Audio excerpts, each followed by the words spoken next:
Hello student, आज हम बात करेंगे राजस्थान के छठवें और सातवें चरण के बारे में। 5 चरणों के बारे में हम पहले बात कर चुके हैं। हम पढ़ेंगे आज छठवां और सातवां चरण। देखो, हमारा एकीकरण का जो छठवां चरण है उसका नाम है केवल ही क्या बताओ देंगे, राजस्थान। क्या नाम है ये? राजस्थान है। और ये कब बना था राजस्थान? ये बना 26 जनवरी 1950 को बना। ये छठवां चरण, और छठवें चरण का नाम क्या है? राजस्थान। और कब बना ये? 26 जनवरी 1950 को बना। देखो, इस चरण में एक रियासत थी, उस रियासत का नाम है सिरोही। कौन सी रियासत है? सिरोही रियासत है। क्वेश्चन आपको पूछा जाएगा, सिरोही रियासत का राजस्थान के एकीकरण में या एकीकरण के कौन से चरण में शामिल हुआ? तो सिरोही रियासत एकीकरण के कौन से चरण में शामिल हुई है? छठवें चरण में। छठवें चरण का नाम क्या है? राजस्थान। सिरोही जब राजस्थान में शामिल हुआ तो सिरोही के 2 क्षेत्र थे। एक का तो नाम है माउंट आबू। क्या नाम है? माउंट आबू। और एक का नाम है दिलवाड़ा। क्या नाम है? दिलवाड़ा। कुछ बुकों में इसी का नाम पढ़ोगे आप, देलवाड़ा। क्या पढ़ोगे? देलवाड़ा। ये है, यानी कि माउंट आबू और देलवाड़ा, इनको छोड़कर सिरोही एकीकरण के छठवें चरण में शामिल हुआ। और माउंट आबू और देलवाड़ा को यानी कि शामिल किया गया, यानी कि मुंबई प्रांत में। किसमें शामिल किया गया? मुंबई प्रांत में। और ये मुंबई प्रांत वर्तमान में पड़ता है आपके गुजरात में। कहाँ पड़ता है ये? गुजरात में पड़ता है। क्वेश्चन आएगा तो ऐसे आएगा कि राजस्थान की कौन सी रियासत है? राजस्थान की कौन सी रियासत है जिसका एकीकरण में विलय या एकीकरण में विलय 2 चरणों में पूर्ण हुआ? तो यानी कि कौन सी रियासत है बताओ देंगे? सिरोही रियासत है। कौन सी रियासत है? सिरोही। देखो, सिरोही का रहने वाला है सिरोही में एक गांव है, उसका नाम है हाथल गांव। कौन सा गांव है? हाथल गांव। और हाथल गांव के रहने वाले हैं, उनका नाम है गोकुल भाई भट्ट। क्या नाम है? गोकुल भाई भट्ट। सिरोही का एक व्यक्ति है, उसका नाम है गोकुल भाई भट्ट। इस गोकुल भाई भट्ट को राजस्थान का गांधी जी कहते हैं। गोकुल भाई भट्ट को राजस्थान का क्या कहते हैं? गांधी कहते हैं। और किसको कहते हैं ये? गोकुल भाई भट्ट को कहते हैं। गोकुल भाई भट्ट के प्रयासों से ही माउंट आबू और देलवाड़ा का विलय राजस्थान में हुआ। किसमें हुआ? राजस्थान में हुआ। और राजस्थान के कौन से चरण में हुआ? 7वें चरण में हुआ। कौन से चरण में हुआ? 7वें चरण में। हम बात करेंगे, अब अगला चरण है, उसका नाम कौन सा है? 7वां चरण। और नाम है वर्तमान राजस्थान। 7वें चरण का नाम क्या है? वर्तमान राजस्थान। कब बना ये? ये बना है 1 नवंबर 1956 को। वर्तमान राजस्थान बना आपका। और वर्तमान राजस्थान कब बना? 1 नवंबर 1956 को। जब वर्तमान राजस्थान बना उस समय राजस्थान के मुख्यमंत्री कौन थे?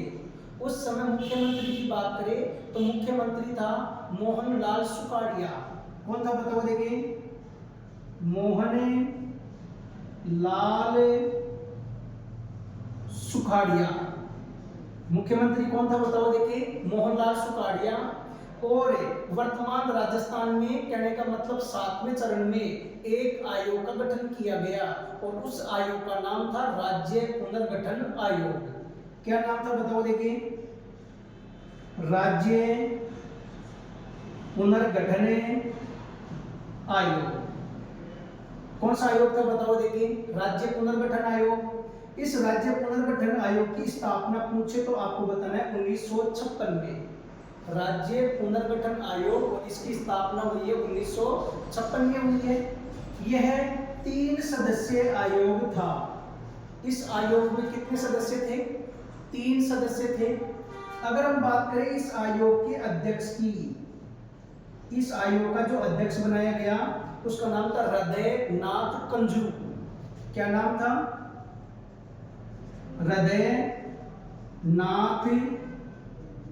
कंजरू। ये क्या था बताओ? देखिए, इस आयोग का अध्यक्ष था। इसके अन्य दो सदस्य और थे। इसके अन्य दो सदस्य और थे और इसी राज्य पुनर्गठन आयोग की 7वें चरण की मुख्य सिफारिशें थी। क्या थी इसकी? मुख्य सिफारिशें थी। और हम बात करेंगे राज्य पुनर्गठन आयोग की मुख्य सिफारिशों की। ठीक है, तो हम बात करते हैं राज्य पुनर्गठन आयोग के मुख्य सिफारिशों की। तो वो कौन कौन सी मुख्य सिफारिश है? ये हमारा 7वां चरण चल रहा है और 7वें चरण में हम पढ़ेंगे राज्य पुनर्गठन आयोग की मुख्य सिफारिशें। तो देखो, मुख्य सिफारिश कौन कौन सी मुख्य सिफारिशें थी? देखो, नंबर 1, इस चरण की मुख्य सिफारिश में नंबर 1 आता है अजमेर मेरवाड़ा को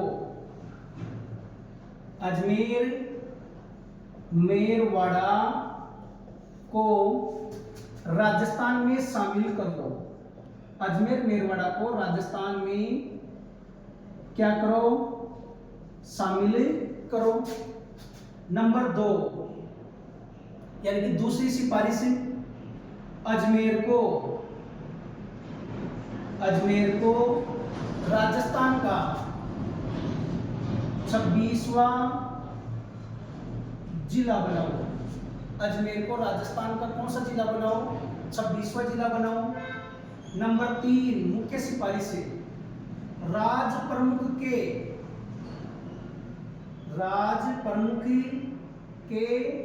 पद के स्थान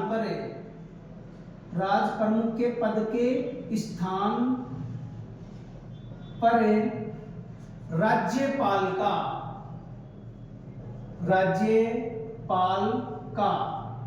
पद गठित करो। राज्यपाल का पद क्या करो? गठित करो। और हम बात करें राजस्थान के प्रथम राज्यपाल की। राजस्थान के प्रथम राज्यपाल वो है कौन थे? गुरुमुख निहाल सिंह। कौन था बताओ? देखिए, गुरुमुख निहाल सिंह ये राजस्थान के प्रथम क्या रहे? राज्यपाल रहे। देखो, चौथी मुख्य सिफारिश इसकी क्या रही? राजस्थान का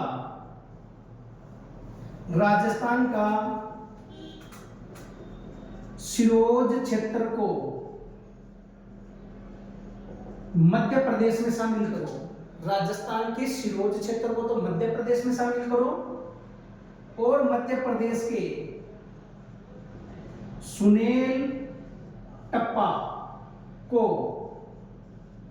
राजस्थान में शामिल करो। मध्य प्रदेश के सुनेल टप्पा को राजस्थान में क्या करो? शामिल करो। आगे देखो,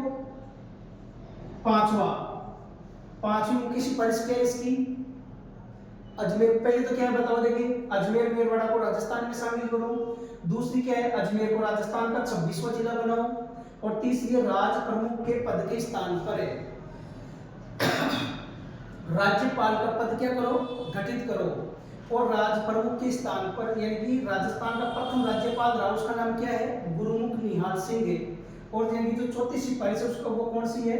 राजस्थान का सिरोज क्षेत्र को मध्य प्रदेश में शामिल करो और यानी कि मध्य प्रदेश के सुनेल टप्पा को राजस्थान में क्या करो? शामिल करो। तो ये हो गए आपके एकीकरण के कितने चरण बताओ? देखिए, 7 चरण है। अब पढ़ेंगे हम एकीकरण के बारे में अन्य महत्वपूर्ण है। क्या पढ़ेंगे? अन्य महत्वपूर्ण पढ़ेंगे। अब देखो, अन्य महत्वपूर्ण में क्या क्या पढ़ेंगे हम? अन्य महत्वपूर्ण एकीकरण के बारे में क्या पढ़ेंगे? अन्य महत्वपूर्ण।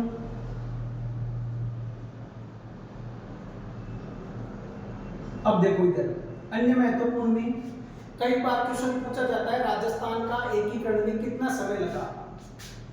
8 वर्ष, 7 माह और 14 दिन।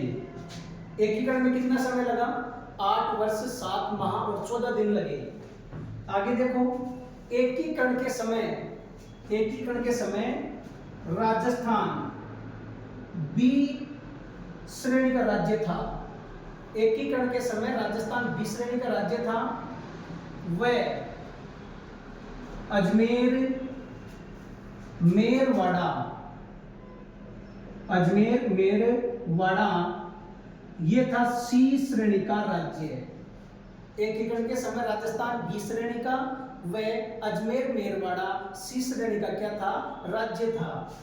आगे देखो, राजस्थान की सबसे प्राचीन रियासत और सबसे प्राचीन रियासत रही वो है मेवाड़। कौन सी रियासत है बताओ देखे? मेवाड़। और मेवाड़ ऑप्शन में नहीं है तो आपकी क्या होगी बताओ देखे? उदयपुर है। ये राजस्थान की सबसे प्राचीन रियासत थी। अगर हम बात करें राजस्थान की क्षेत्रफल की दृष्टि से सबसे बड़ी रियासतें, राजस्थान की क्षेत्रफल की दृष्टि से सबसे बड़ी रियासत है और वो सबसे बड़ी रियासत थी, उसका नाम है जोधपुर है। कौन सी रियासत थी? जोधपुर। और जोधपुर ऑप्शन में नहीं है तो क्या लिखोगे आप? मारवाड़। या किस पे टिक करोगे? मारवाड़ पे। आगे देखो, क्षेत्रफल की दृष्टि से सबसे छोटी रियासतें, और सबसे छोटी रियासत है शाहपुरा। और शाहपुरा कौन सा है? ये भीलवाड़ा वाला। शाहपुरा कौन सा है? भीलवाड़ा। आगे देखो, राजस्थान की एकीकरण के समय जनसंख्या की दृष्टि से सबसे बड़ी रियासतें, जनसंख्या की दृष्टि से सबसे बड़ी रियासत है और वो थी आपकी जयपुर रियासत है। कौन सी रियासत थी ये? जयपुर रियासत थी। आगे देखो, हम बात करें एकीकरण के समय मुस्लिम रियासत एक थी। कौन सी रियासत है ये? मुस्लिम रियासत है। और मुस्लिम रियासत एक थी और वो एक रियासत कौन सी है? टोंक थी। आगे देखो, एकीकरण के समय यादव रियासतें, और ये यादव रियासत कौन सी थी बताओ देखे? ये यादव रियासत थी आपके करौली। यादव रियासत कौन सी थी? करौली थी। अगर हम बात करें एकीकरण के समय जाट रियासत की, कौन सी रियासत है? जाट रियासतें। और जाट रियासत की बात करें हम ये, तो जाट रियासत कौन सी थी बताओ देखे? ये दो रियासतें थी, एक है भरतपुर और एक थी धौलपुर। ये दो क्या रही है बताओ देखे? जाट रियासतें रही।